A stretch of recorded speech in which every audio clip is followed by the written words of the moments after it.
Train book ചെയ്തിട്ടൊന്നും കിട്ടാത്തതുകൊണ്ട് ഞങ്ങൾ രാത്രി തന്നെ KSRTCയിലായിരുന്നു വന്നിട്ടുണ്ടായിരുന്നു. രാവിലെ 5:30 ആകുമ്പോൾ ട്രിവാൻഡ്രത്ത് എത്തിയിട്ടുണ്ടായിരുന്നു. നമ്മൾ കണ്ണൂരിൽ നിന്ന് നേരെ ട്രിവാൻഡ്രത്തേക്ക് എത്തിയിട്ടോ. പിന്നെ കുറച്ച് നേരം കിടന്ന് ഉറങ്ങിയതിന് ശേഷമാണ് അച്ഛൻ്റെ കൂടെ ഹോസ്പിറ്റലിലേക്ക് പോകുന്നത് കേട്ടോ. ഹോസ്പിറ്റലിൽ പോകുന്ന വഴിക്കായിരുന്നു നമ്മൾ ഭക്ഷണം കഴിച്ചിട്ടുണ്ടായിരുന്നത്. ശ്രീചിത്രയിലാണ് പോയിട്ടുണ്ടായിരുന്നത്. ഹലോ ഹായ് നമസ്കാരം, പുതിയ വീട്ടിലേക്ക് എല്ലാവർക്കും സ്വാഗതം. കണ്ണൂരിൽ എൻ്റെ ചെറിയ ആവശ്യങ്ങളൊക്കെ കഴിഞ്ഞിട്ട് അപ്പോൾ ഞാൻ ട്രിവാൻഡ്രത്തേക്ക് വീണ്ടും ലാൻഡ് ചെയ്തിട്ടുണ്ട്. അച്ഛന് നമുക്ക് ഓപ്പറേഷനുള്ള ഡേറ്റ് എടുക്കേണ്ട ദിവസമായിരുന്നു. അങ്ങനെ നമ്മൾ നേരെ ഹോസ്പിറ്റലിലേക്കായിരുന്നു പോയിട്ടുണ്ടായിരുന്നത്. ഭയങ്കര ചൂടായിരുന്നു. ട്രിവാൻഡ്രത്ത് മഴയൊക്കെ ഉണ്ട് എങ്കിലും ഭയങ്കര ചൂടാണ് കേട്ടോ. പിന്നെ നമ്മൾ അച്ഛന് പെട്ടെന്ന് തന്നെ എല്ലാ കാര്യങ്ങളും സാധിച്ചിട്ടുണ്ടായിരുന്നു.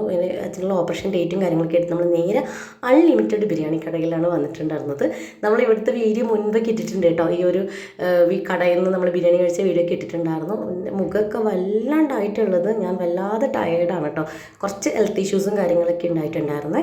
എൻ്റെ കാര്യങ്ങൾ എന്താണെന്ന് അറിയാൻ വേണ്ടി ഒരുപാട് പേര് ചോദിക്കുന്നുണ്ട്. ഞാൻ ഇടയ്ക്കിടയ്ക്ക് ഇങ്ങനെ ഒരു കാര്യമുണ്ട് പറയാമെന്നൊക്കെ പറഞ്ഞ് സസ്പെൻഡ് ഇടുന്നുണ്ടല്ലോ, അതെന്താണെന്ന് വെച്ചാൽ ഇപ്പോൾ എനിക്കത് ഓപ്പൺ ആയിട്ട് പറയാൻ പറ്റാത്തൊരു സിറ്റുവേഷൻ ആയതുകൊണ്ടാണ് കേട്ടോ. അപ്പോൾ ഇങ്ങനെ ബിരിയാണിയൊക്കെ നല്ല വയറ് നിറച്ച് കഴിച്ചതിന് ശേഷം ഭയങ്കര ദാഹമായിരുന്നു, ചൂടും പിന്നെ ബിരിയാണിൻ്റെ ചിക്കനൊക്കെ തിന്ന് ചൂടായിരുന്നു. പിന്നെ നമ്മൾ കുൽക്കി സർവത്തായിരുന്നു കഴിച്ചിട്ടുണ്ടായിരുന്നു. നല്ല ടേസ്റ്റ് ഉണ്ടായിരുന്നു, ഉപ്പും മധുരവും പിന്നെ അതുകൂടാണ്ട് എരിവും ഒക്കെ ഉണ്ട്, നല്ല സൂപ്പറായിരുന്നു.